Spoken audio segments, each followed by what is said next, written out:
Гледате си в краката. Драги бодри туристи, вървим по пътя, който подсича пистата и я пресича няколко пъти. Много противен, защото пътеката в гората ме спадали дървета. Пак ще се слеем с нея, но за сега сме по този пътец. Не много любим. Върковица, Монтанския язовир и част от групичката.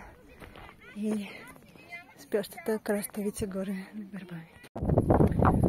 Изкачихме се на билото на отводнията. Ето го.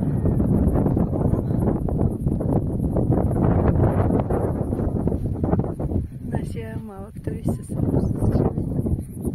И гладните туристи.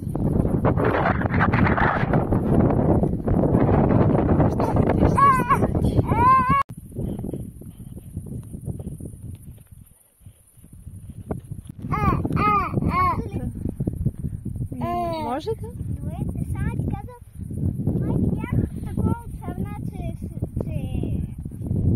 Сърна?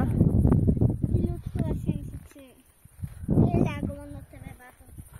Да, тук излизат вечер прасета да ровят. Някакво... Ето го ком. Да, и май видях от къптите с такава къпчинка. Ето първата част от групичката. Идват. По другата седят и почиват и ядат. Ето, който е бил картиран до сега. Случва се.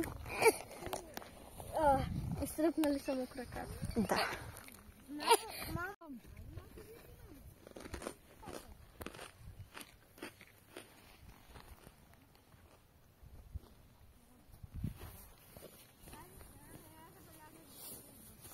Ето го 4 по 4-то.